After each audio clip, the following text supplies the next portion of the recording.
Hello friends, myself Pinky. Today I am a discussion about the IEP. IEP होता क्या है, बनाते कैसे हैं, क्या क्या क्राइटेरिया होता है, क्या एजेंडा होता है एंड कैसे कैसे हम प्रोसीड करते हैं और उसकी क्या लीगल फॉर्मेलिटीज होती है। तो let's start with our IP. First IP होता क्या है, ठीक है। आज मैं पूरे डिटेल में आपको बताऊंगी कि आईपी क्या होता है, कैसे कैसे हमारी इसकी लीगल फॉर्मेलिटीज वगैरह सब होता है। आईपी का फुल फॉर्म अगर देखा जाए that is called as individualized education program. Is a plan कि एक ऐसा प्रोग्राम या एजुकेशन प्रोग्राम बनाया जाए उन बच्चों के लिए जो कि अपनी स्टडीज को as a normal as a regularly नहीं कर सकते, ठीक है। तो जो भी हमारे स्पेशल नीड या डिसेबिलिटी वाले स्टूडेंट्स होते हैं, disability, autism, ADHD, development disorder, emotional disorder, hearing problem, learning problem, physical disability, vision problem, कोई सी भी वजह से बच्चे की डिसेबिलिटी में हम उनका आईपी क्रिएट करते हैं। क्यों क्रिएट किया जाता है आईपी, ठीक है। आईपी क्रिएट इसलिए किया जाता है बिकॉज हर बच्चा because of their disability, because of their some limitations is not able to proceed the education in a same frame. वो उस स्पीड से उस पेज से नहीं कर पाता, सबका अपना पेज और अपना स्पीड होता है। तो we will change our educational program so that every child should get be educated but in their way, in their modified way, okay. तो हमारे 7 कंपोनेंट्स मेनली आईपी में होते हैं।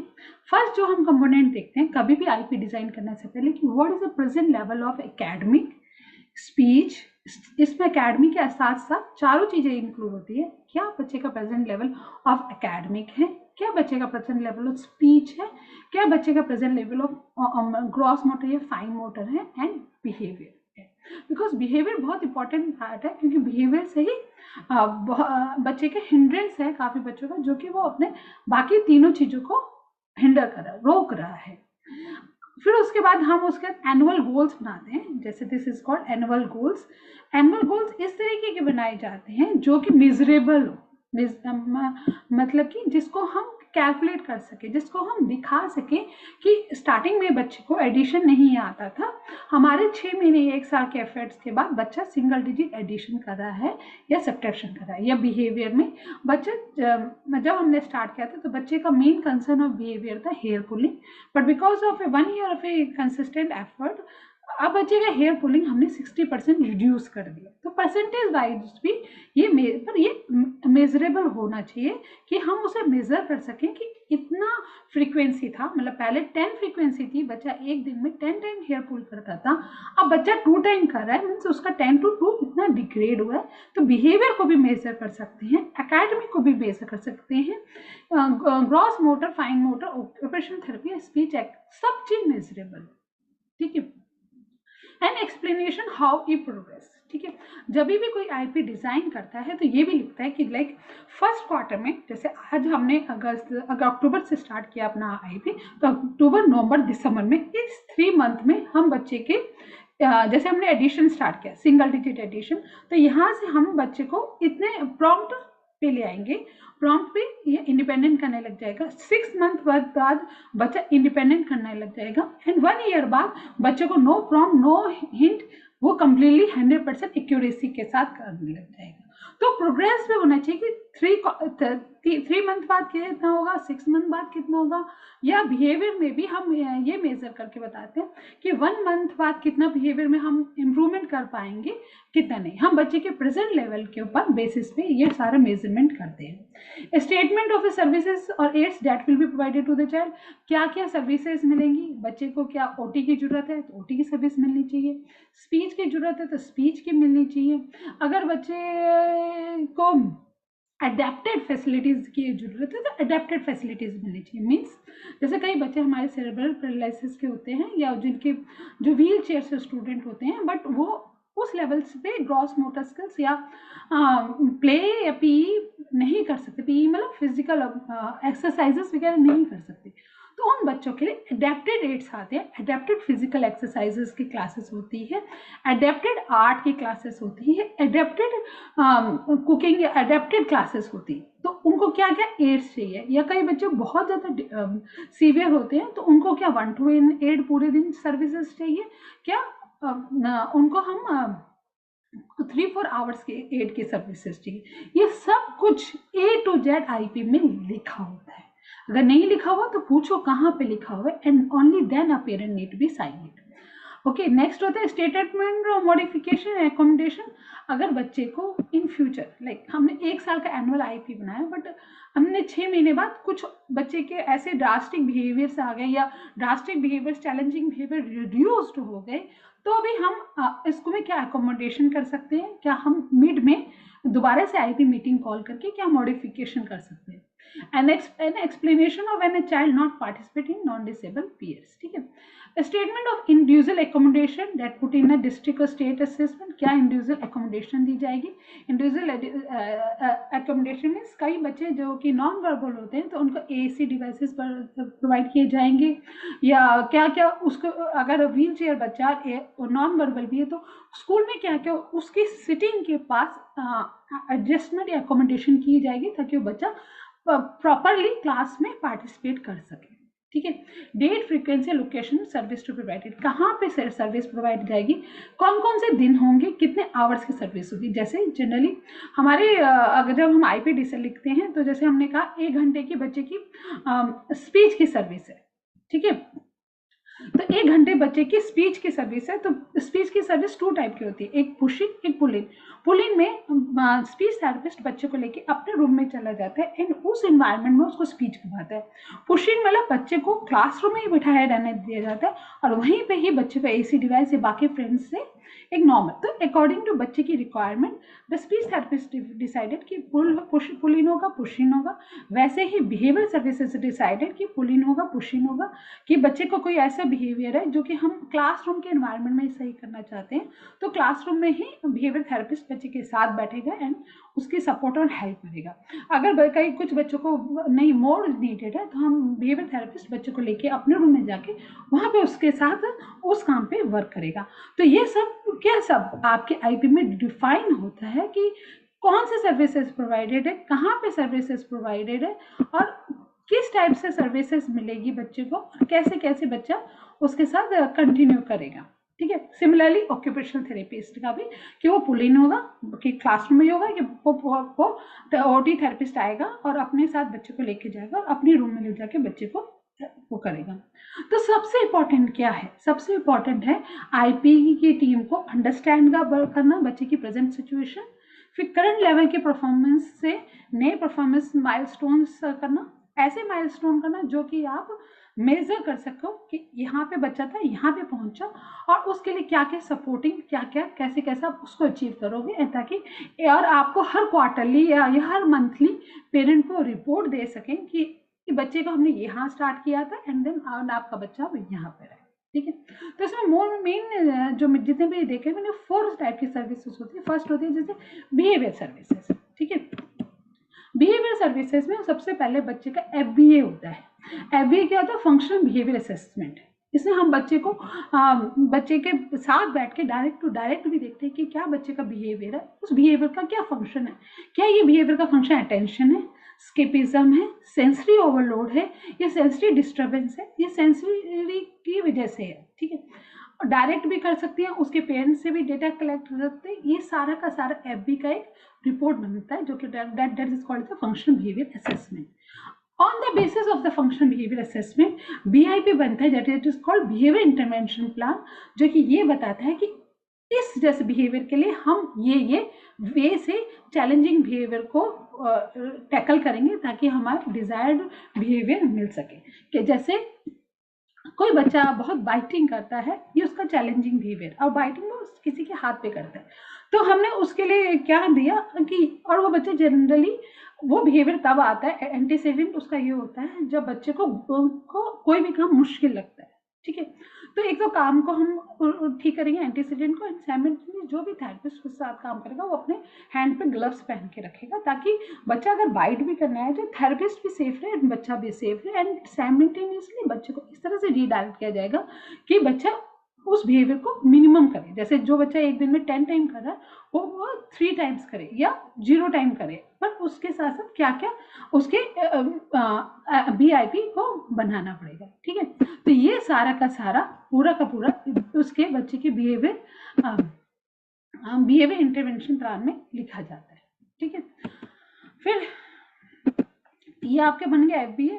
और उन सब में जब वो कलेक्शन करते हैं डेटा का, तो बिहेवियर की स्टूडेंट को हम इन पर्सन जाके देखते हैं क्लास में कैसे वो टीचर से बात कर रहा है, फ्रेंड सर्कल से कैसे बात कर रहा है, इंडिपेंडेंटली रहता है, तब वो कैसे बिहेव कर रहा है, उसके बेसिस पे पूरा पूरा FBA एंड BIP डिज़ाइन किया जाता है। ठीक है, और ये कई लोग डेली का रिकॉर्ड करते हैं, कई हर पर पावर का भी रिकॉर्ड करते हैं।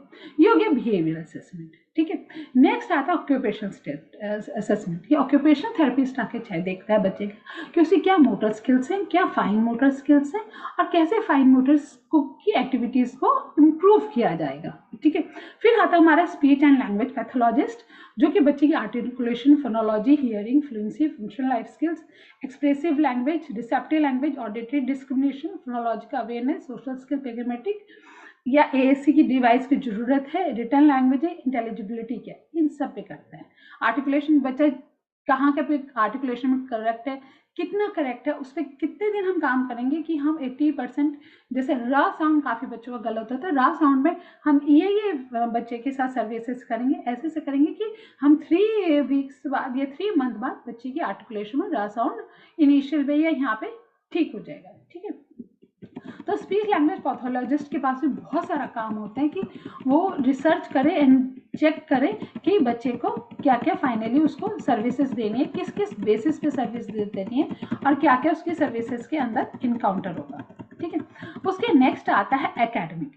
एकेडमिक में मेन सबसे पहले हम ये देखते हैं एकोमोडेशन, कि बच्चे को आपने प्रेजेंट लेवल बच्चे को देखा, अगर बच्चे बिल्कुल भी मैथ में कैलकुलेशंस वगैरह नहीं कर पा रहा, बिल्कुल उसका नहीं जा रहा, तो उसको कितना हम कैलकुलेटर दें, या हम उसको एबेकस की सर्विस दें, ये किस वे से बच्चों को, या कोई बच्चा बिल्कुल 1 2 3 काउंटिंग कर नहीं कर रहा, तो हम उसे टच क्यूज कैसे दें। तो सारा का सारा ये अकोमोडेशन कैसे कैसे हमने, इसमें जो मेन 2 चीज़ें बच्चों की हम चेक करते हैं, एक मैथ स्किल्स और एक रीडिंग राइटिंग स्किल्स। मैथ के स्किल्स में उस बच्चे की एज के अप्रोप्रिएट चेक किया जाता है। जैसे अगर 4 साल का बच्चा है तो दूसरे 4 साल का बच्चे को कितना आना चाहिए काउंटिंग, उस हिसाब से बच्चे के अकॉर्डिंग प्रेजेंट लेवल पे हम डिसाइड करते हैं। जैसे अगर बच्चे को कुछ भी काउंटिंग नहीं आता, तो उसके IP गोल में बनेगा 1 to 5 की वो क्या कहते हैं मैचिंग, या लेटर्स में A to F तक की मैचिंग, या कलर की मैचिंग।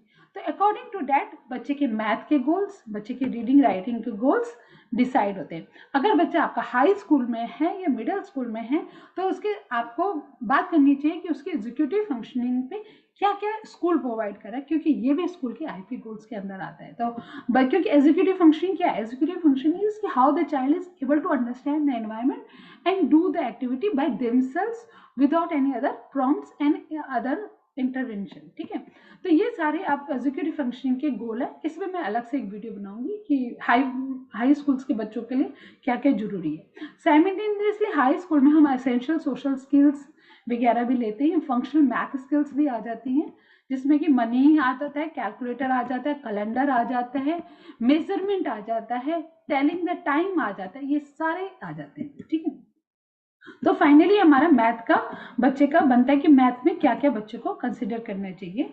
मिडिल स्कूल और हाई स्कूल में अगर एलिमेंट्री है तो आइडेंटिफिकेशन, एडिशन, सब्ट्रैक्शन, इन सब पे हम ध्यान देते हैं कि किस किस पे बच्चे को आना चाहिए, पर ये सारा का सारा कुछ IP में आता है। ठीक है, तो फाइनली IP का हमारा मकसद क्या होता है, ये तो डिटेल्स में है, बहुत मैंने रिसर्च ज़्यादा ही कर ली थी।